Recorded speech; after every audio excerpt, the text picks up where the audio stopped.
asked you if you had ever had sex with Jennifer, why didn't you just say no? Oh, shit. Hey, listen, don't disrespect my woman like that. Whoa! And she can speak whatever the she wants to. Oh my gosh, this has to be the most dramatic tell-all I've ever seen. So let's dive right in. Here's what we learned about Jesse and Jennifer. While all other singles were there in person in the studio, Jesse and Jennifer joined via video link from where they were staying in Cancun, Mexico. They started off by telling us that their relationship has never been better. Jennifer in particular, and this becomes very important later on, but she went over the top, really bold, really cocky, really confident in trying to portray themselves as the perfect happy couple. Jesse, Jennifer, how are you guys doing? Very well, thank you. Can't complain here in Mexico. Yeah. I see how lovey-dovey you two are. Sorry, we can get enough for each other. He's perfect for me. And it's scary, but it was beautiful. Yeah. True. And for a while, Sean and all the other singles played along. We learnt how they're currently not engaged. Are you engaged? Not at this point, but no? We're getting there. They plan to relocate and live permanently in Spain together. We are looking for a villa to live together in Spain. Wow. I have a place in Russia, I have a place in Amsterdam, and Spain is where we are going to move. So you're going to live full-time in Spain?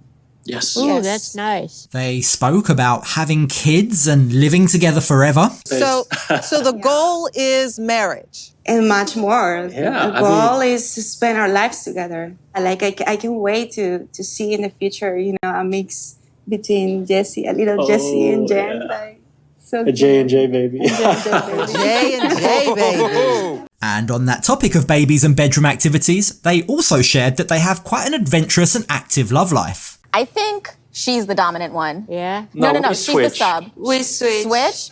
Ooh. That's interesting. Sometimes I'm the dominant and sometimes he's the master. Master. BDSM, bondage, and all that she says is great, and you have to experience that. Which, as a bit of a side note, it seems a lot of others also enjoy that lifestyle. Sinjin's talked about his chains and whips in the past, Natalie's also discussed how much she likes being the dominant one, and Stephanie also went into far too much detail in this tell-all as well. I like being tied up. I do like handcuffs. So I love it when he spits in my mouth. Wait, what? What? Spits? What does it mean, spits? I reckon the TLC casting directors are hanging around in BDSM dungeons looking for interesting people to cast on the show. I mean, it would probably explain a lot, wouldn't it? But anyway, getting back to Jesse and Jennifer, rather ironically, as you'll see in a second, they made a big point of saying the secret to their happy relationship is good communication. Communication, it's so key, especially for us that English is not our first language. So we had to find a way to communicate, and it's beautiful. But after spending all this time trying to make themselves seem like the perfect happy couple, that perception was about to come crashing down, starting with that issue of communication and whether or not Jennifer had actually been truthful about her relationship with Kakua. So when Kakua joined proceedings, pretty much the first question he was asked was, Everybody's just a bit unclear about your relationship with Jennifer. Kakwa said that Jennifer was the best sexual partner he'd ever had, and Jennifer said there was no sexual intimacy. Okay, Kakwa, did you and Jennifer have sex? No, un caballero nunca habla realmente hasta qué punto se llega, ¿no? And I think we can all agree that that's a very interesting answer, right? But despite that, rather confusingly, he kept to the original story from the last episode that sex can also involve kissing and hugging. El simple hecho de apoyarla hace parte de la sexualidad, hace parte de estar para esa persona. But here's the thing, no one, and I mean literally no one, none of the cast members believe that answer. That was a long no, Kakwa. It's bullshit. Yeah. It's total it's total bullshit. Yeah. The fact that they're playing games and dancing around the question, it's an admission that something happened. And as the questioning went on, it became very obvious that both Jennifer and Jesse were becoming more and more uncomfortable. Sean just outright asked Jesse, do you believe Kakua and Jennifer's version of events? To which he answered, I am in a relationship with Jen and I trust whatever she says, otherwise I can't be in a relationship, right? Even when she's lying through her teeth. And even when they went on a short break, the other cast members just weren't willing to let it lie. And suffice to say, they just don't believe Jennifer. Jennifer, the reason why she wasn't being truthful was she came out real cocky and confident, and when it came to the lie, she just shrunk half her size. You can see by the way he was like smiling, like gentleman never tells, and he's I'm like, yo, you a couple times, right? Yeah, like she probably lied to Jesse about it the first time, and then you have to commit to the lie. Oh, so yes. you will drive it home forever. Exactly. And look, at this point, it's safe to say that Jesse and Jennifer could both tell that people were beginning to question just how picture perfect their relationship really was. Just before the break, the cameras picked up on Jesse being a bit snarky with Jennifer in relation to whether she and Kakua slept together when he says to her, that's a good question. Not off the hook yet. We have a lot more we want to cover with you. We'll be right back. Yay! That's a good question. The sentiment in the room was beginning to turn against Jesse and Jennifer, and I think they could sense that, and it didn't help when Sean asked, Who thinks Jennifer should be with Kakua? Me. Really? they started having little clashes or exchanges with other cast members who were questioning them. She will come back to him after. Let's see what happens next. We share is a friendship. Maybe you don't have a friend, I don't know, a real friend in your life. I have a ton of friends. It's possible to just be mature about it, like you are, or like you try to show. What? Always talks a lot to take the distraction off I didn't hear the last part you said. You missed it. And Jesse in particular seems to rub people up the wrong way. Pretty much all of the cast members at some point had a personal dig at Jesse. Kakua, what do you think of Jesse's personality? Bueno, pienso que es una persona un poco fría, calculadora.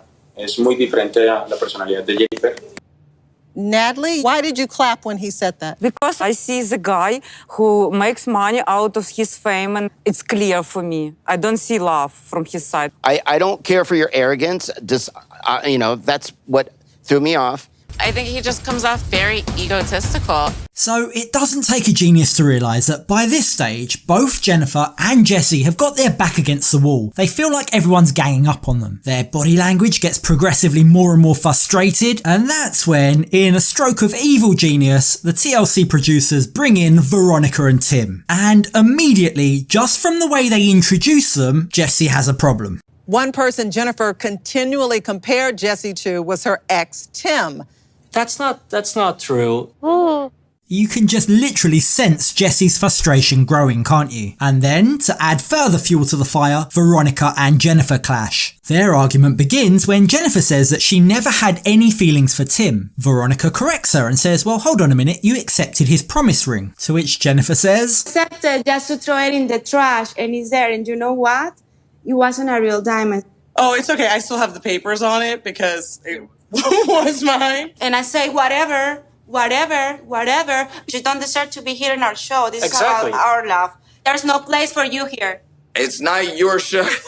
and sensing an opportunity to wind them up even more, Sean plays a clip from when she'd previously interviewed Tim on 90 Day Fiancé Bears All, and what Tim said really seems to strike a nerve. It's the straw that broke the camel's back, because after this, things turn very hostile. That guy has just always rubbed me the wrong way. Something about him. I don't know, he just got that like used car salesman vibe about him, just like a shyster.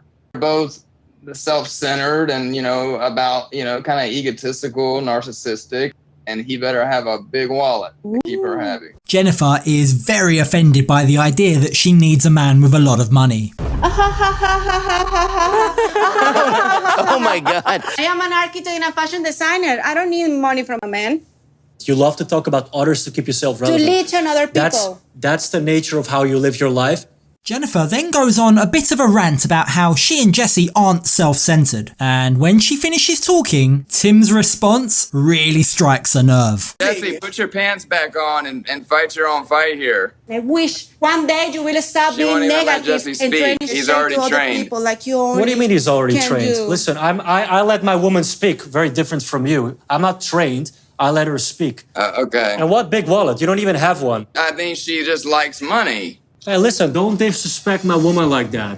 Sean then manages to ramp things up even further. She asks Tim to clarify his statement about why he thinks Jesse is inauthentic. About Jesse that you feel is inauthentic.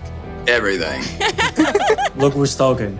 I think your eyebrows are not authentic at all, Yeah. Tim. My f***ing God. Like, someone put a muzzle over her mouth, please. Shut up. You know what? You don't even deserve to be called a pussy because you love to act like a little Whoa! And she can speak whatever the she wants to.